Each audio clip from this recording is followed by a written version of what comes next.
Hey, Kapil, good evening. I wanted to ask you. There's a page on YouTube that has posted one of your public discourses, which is called um, basically the training from which legends are born. Born.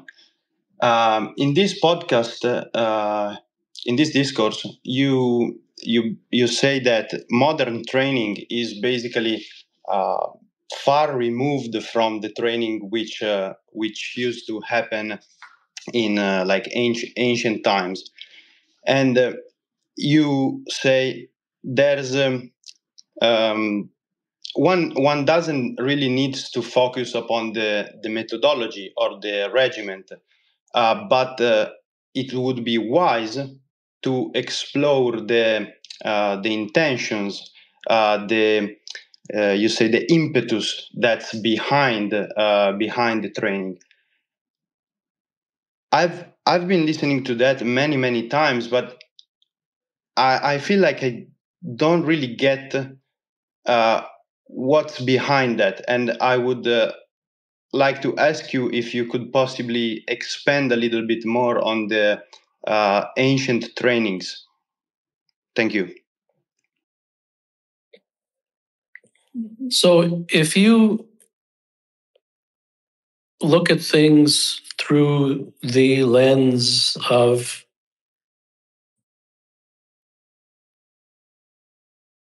action and actionable advice and training methods and techniques,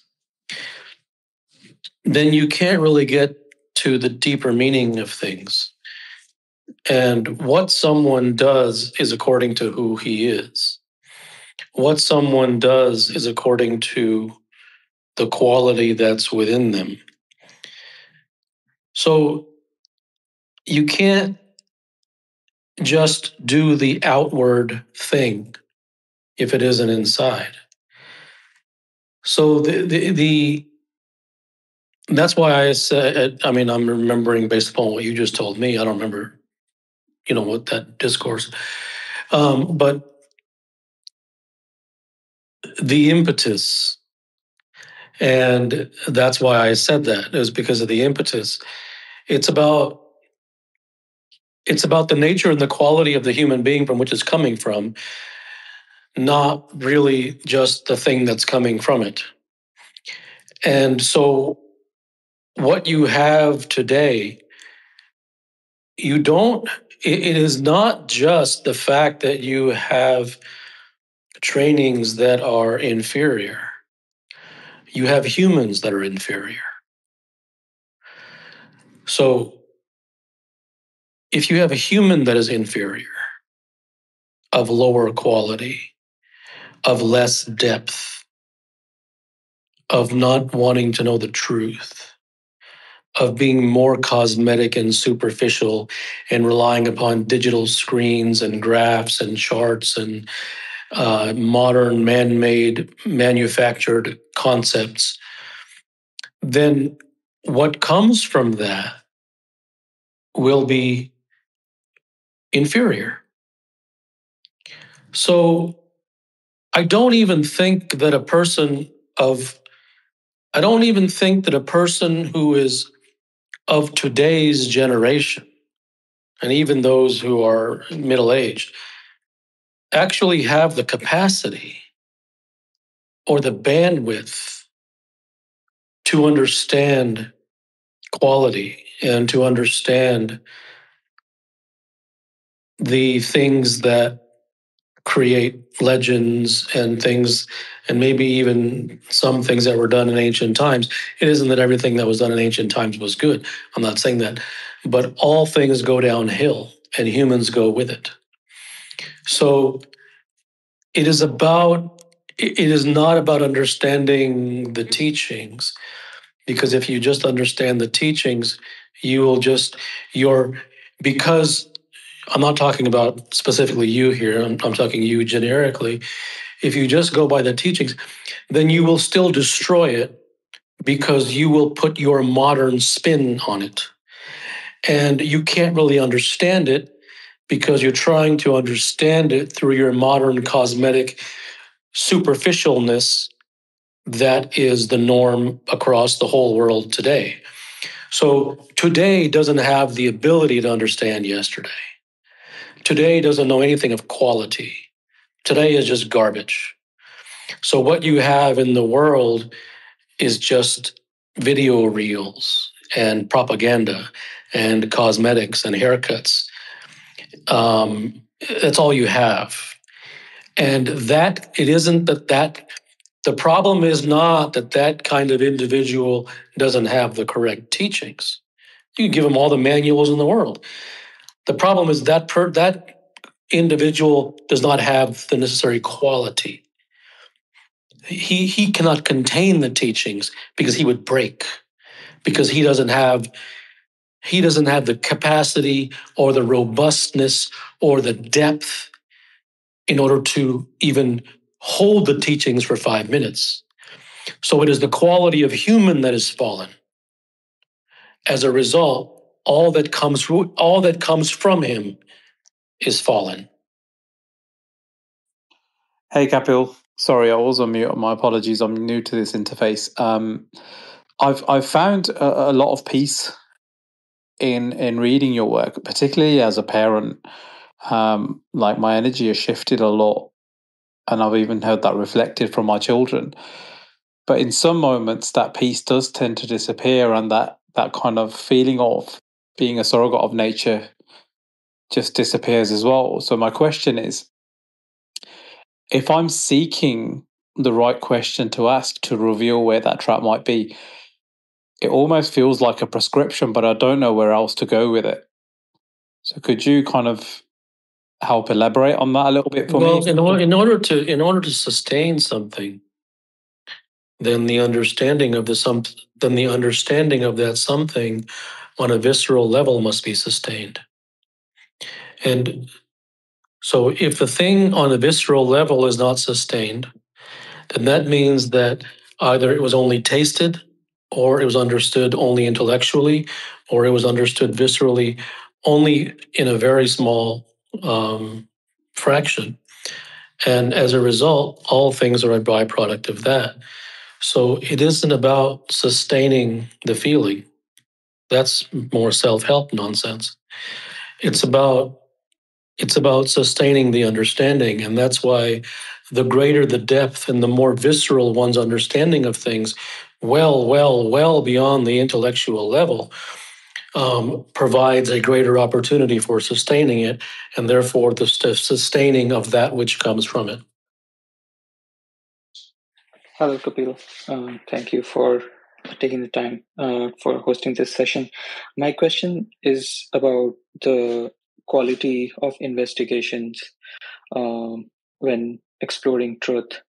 In particular, I feel there is a sense of directionality within this process, at least for me. And but it seems like that is not quite the way to go, because it sounds like a familiar pattern of the mind, because it wants to get to something, so there's a direction. So I want to understand more about the nature of this investigation. I don't understand your question. So it seems like the mind always wants something, so it wants to go in that direction, and so it seems like the brain's energy and analytical thought process goes there. But from what I've read and understood from about your work, it like the nature of truth investigation is very different from this type of sense of wanting to get something, or maybe it's just a micro aspect of truth investigation, but there is a something deeper. Yes, yeah, you can see somebody like exploring truth also get to micro actions and get to where they want to immediately, um, but is there a deeper quality that which is directionless, yes, so to speak? I think the quality is shaped by conditioning, because the only reason that people examine anything to begin with is because they want, they're looking for the how-to.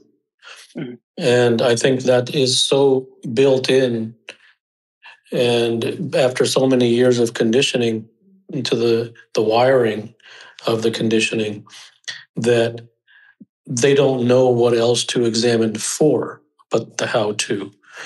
And therefore, the depth of it cannot be any greater than discovering a how-to. And the how-to is never deep. The how-to is always superficial because it never addresses the root of the issue. And the root of the issue is never what to do. The root of the issue is always what is the truth. And humans simply are not wired that way. And society has made certain of that. And so have the experts. Hi, Dr. Gupta. I often feel that the state of the world is my fault. And although I didn't evidentiary, I didn't cause it. It does seem that I feel that way. And I'm wondering if there's any truth in that. Well, there's enough to worry about in your own life. Why are you worrying about the state of the world? I've already asked a question today, so would it be okay to ask another one? Go ahead. Thank you. So, just kind of following on from my previous question, I noticed today when I was mowing the lawn and I was kind of experimenting with this notion of not wanting anything from that experience. And I could see my mind going to, well, actually, it needs to look perfect. But then, even in that case, it was very difficult to even let go of the desire of it. But you're playing games. I mean, these are all games. Okay. And look, see, I'm not blaming you for playing games, because you can't blame someone for playing games when every single human being in this world is playing games. And you can't even blame every single human being in this world for playing games, is because the experts in the society and the world has conditioned him to play games. So no one should be blamed for playing games. But that's not truth. And I'm not saying that you need to pursue truth. That's up to you. But that's not truth. You're playing games in order to chase feelings, in order to chase, chase like feeling a certain way and sustain that feeling. And that's more self-help stuff. It's not, the truth isn't to chase a feeling. The truth is to discover what the truth actually is, regardless of the feeling. But there has to be a desire to actually want the truth, to actually know what the truth is about the particular topic that one is interested in. It isn't about playing these spiritual games or these self-help games. You'll never stop playing those games because they have no ending, because they're not even a beginning. They're just cosmetics. They're just going in circles and going round and round on a merry-go-round. That's all they are. We appreciate the opportunity to be able to speak here. I've been listening to your words for around 3 or 4 years now, and I credit them with most of the change that has occurred in my life. I finally feel like I have something I can actually devote my life to sincerely. And before, I was always chasing the side effect. I was always chasing the product of something. It was never about the core of the thing itself. And I didn't realize that before I heard what you write and say. So I want to thank you. And before you even go to your question, I think that is very emblematic, and that is very representative of all human beings. And that's why what you just said is the reason I don't blame anyone for playing these games, is because they've never heard anything else. You can't blame someone for not speaking a language that they've never heard. So that is every man's story, what you just said. Every man, every woman, every child. That's every human being's story. That they were chasing X, Y, and Z because they've been taught to chase. They've been conditioned to chase. They've been brainwashed to chase from every single human being they've ever met. And so if they don't even know that they're chasing, or they don't even know that chasing won't get you somewhere, or they don't even know that there is something that's called truth that has nothing to do with spirituality or self-help, then that is really the boat that everyone is in. Everyone. In a certain sense, that sort of answers my question. I feel that a lot of my conditioning and the way I am and was wired was in regards to my parents and sort of what their conditioning was and how they were raised. My father is a massive proponent of self-help. He loves these. And listen, and I must tell you, it's not even their fault. And I will also tell you that it isn't even how they were raised. That's too specific. It is everyone.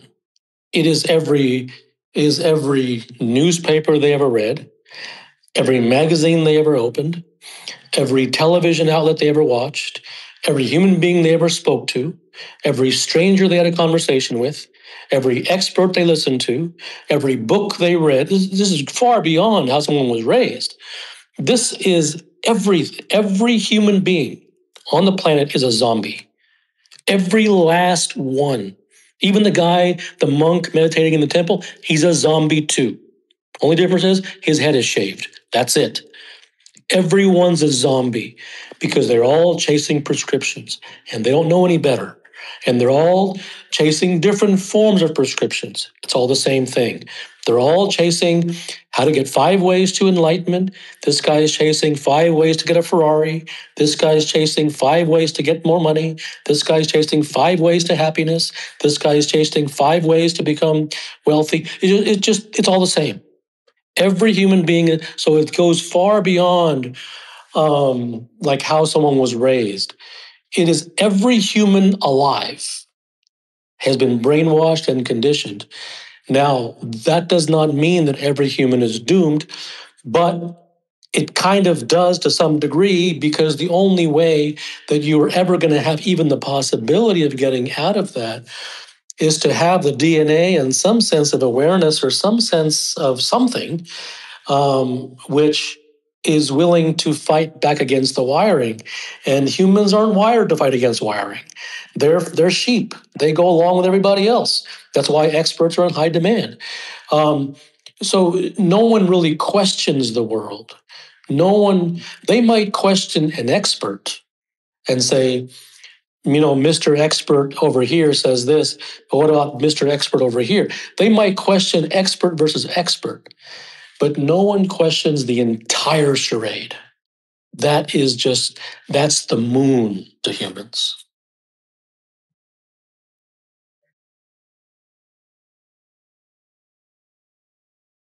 A short example, I had posture related issues, and the expert only prescribed, do this stretching, do that stretching, whereas the truth was that the pain was coming from the ribcage and pelvis misalignment.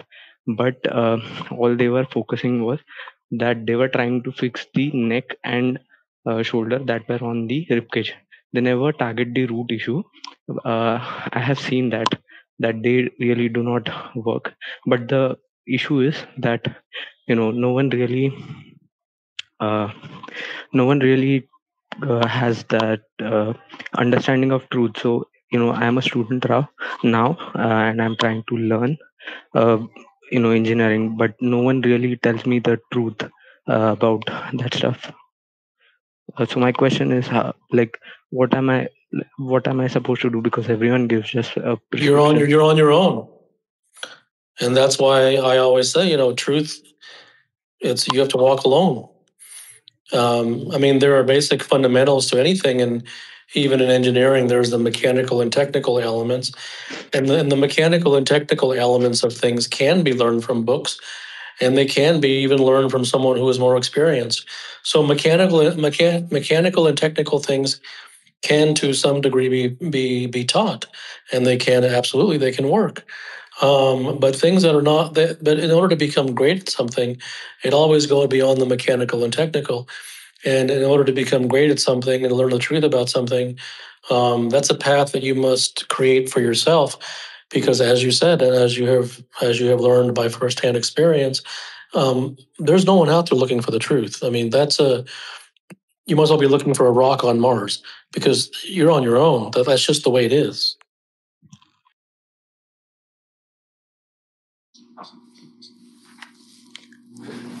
Greetings, couple. This is a personal question, and I know you're not one to reinforce the self, and you may or may not even answer. But regardless, I've always been curious about this, as I have been curious about other fellow beings who've arrived at the truth throughout the ages. Could you describe or detail that eternal moment in which you arrived at the truth? Not from a sense of a how-to, but just an attempt to describe an indescribable experience. It doesn't matter. It doesn't matter. Because it's irrelevant, because that's just the story. I mean, it does not inform one's acute journey and where one acutely is. Stories are stories. They don't have any meaning. Only things that have any meaning are the things that are immediately and acutely and practically relevant for the human being himself. Hi. So I just want to share my experience. So last few years, I'm following this spiritual path, and after listening to you, before I was asking myself, "Who am I?" And I think that question is too deep for me. But after listening to you for some while, I start asking myself, "Why am I the way am I?" So why am I like this? And the answer that I got is because my parents taught me to follow certain prescription, or my teachers taught me, or my neighbors taught me, or my extended family taught me to follow some kind of prescriptions, the rules, expectations, and I'm the final result right now. So to discover the ultimate truth, what I'm doing these days is I'm stop following the prescription. I mean, I can't say that I'm stop following. I'm trying to not follow much prescription. It is built in my muscles memory, so sometimes I don't realize, but I'm following the prescription kind of. So this is the way I'm going right now, and I hope this lead to me to find my answer. Who am I? So, any thoughts, Kapil? What's your question? There's no question. I'm just sharing my experience. Well, I mean, I think that that's an honest representation of what you're experiencing and what you're going through, and that's your way to tackle it. Which is, once again, that sounds very sincere. That you're going about your own way of discovering the futility of prescriptions, and whether or not you fully realize that in your blood at some point or not, you will come to find that out. And it's not a good thing or a right thing or a wrong thing. But I would say that even the desire to go down that path and to try to see the emptiness behind something that basically takes up the entire mind of the human being, I think is a very sincere attempt, and it could lead somewhere for you. Oh, hi, Kapil. Am I audible? I haven't joined a space before, so I don't. Okay, I think it's working. Basically, I've followed your work for a few years, but never had an explicit question to ask until something I've been sort of reflecting on recently. There was something you said in one of your solo podcasts that was something like, your authenticity is very delicate, and any association with other people is like a hurricane, as opposed to it could be blown over by even a stiff breeze, but associating with other people is like a hurricane. And that resonated so deeply with me because in some ways I feel like I've always been sort of wearing a mask around other people, and I've felt like solitude is like extremely important for me personally. But at the same time, I feel like there's a lot of contention between actually challenging or expanding my perspective and still feeling like my authenticity is delicate. And so it seems like a difficult thing to balance, like actually challenging what I currently feel is true and determining like what is a bias versus what is authentic to me. Do you know what I mean? So I'm wondering if you have any words for that. Well, do you think talking to other people is going to give you insight into their opinion of what your biases are? Well, yeah, I always want to consider what people say, but oftentimes I see like a box that somebody is operating within, and But how can you? But if you want truth, how can you consider what other people say? Are they looking for truth? Yes, I consider what people say because I consider that there's a chance that what they're saying might have some validity, and No, you didn't answer my question. You didn't answer my question. What was my question? Your question was, do I think that other people's would be confirming my bias or denying my bias? No, I said, are other people looking for truth? Usually, no. So if other people are not looking for truth and you are, why would you be interested in consulting with them about anything? Well, because the fact that you have an answer to that, I think, speaks what needs to be said. Hi, Kapil.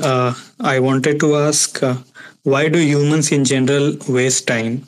One day they improve themselves, but quickly reset to the defaults.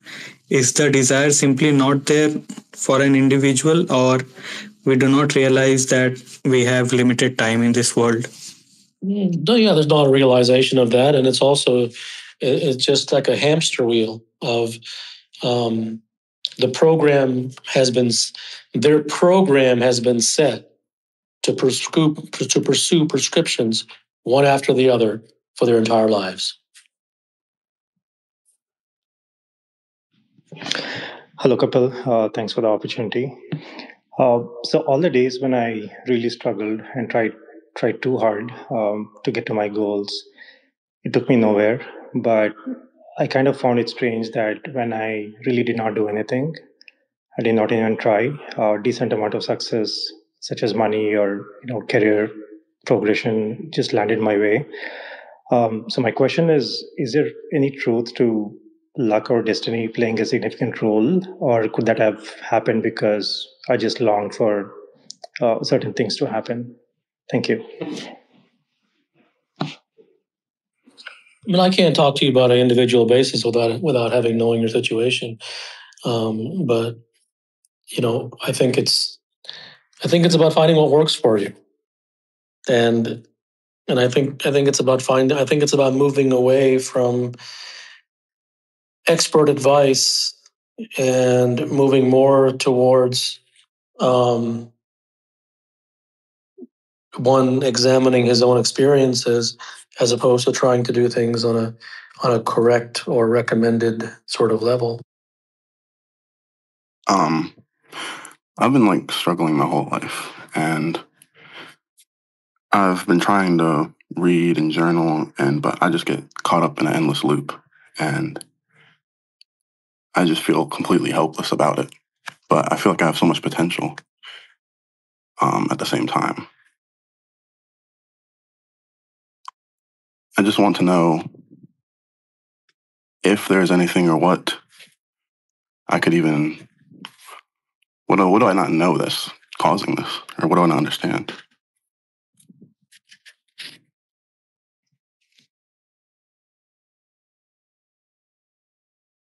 There's no way that I can answer that question without knowing you specifically. You might go through my work or my books or podcasts if you wish, that they might bring you some, they might bring you something or they might not. I don't know. I can't predict that. But if they do, then that would be wonderful for you.